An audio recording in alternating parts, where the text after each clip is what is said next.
کے سوالات میں آسانیاں پیدا فرمانا، پیارے آقا علیہ الصلوۃ والسلام کی پہچان نصیب فرمانا۔ اے مالک و مولا عز و جل، قبر کو طاحت نگاہ روشن کشادہ منور اور وسیع فرمانا، قبر کو جنت کے باغوں میں سے باغ بنانا، ان کے کفن کو جنتی کفن سے تبدیل فرمانا۔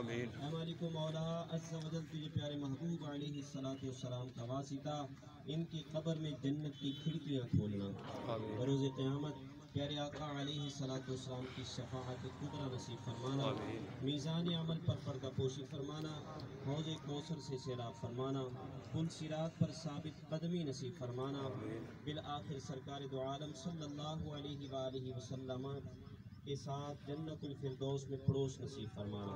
اے مالک و مولا عز و جل، لواحقین کو صبر جمیل پر اجر عظیم عطا فرما۔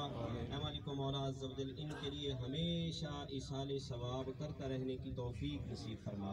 اے مالک و مولا عز و جل، ہم سب کو اپنی قبر و آخرت کی تیاری کرنے کی توفیق نصیب فرما۔ اے مالک و مولا عز و جل، مرحوم کو کروٹ کروٹ رحمتیں برکتیں راحتیں نصیب فرما، بے حساب مغفرت کا پروانہ نصیب فرما۔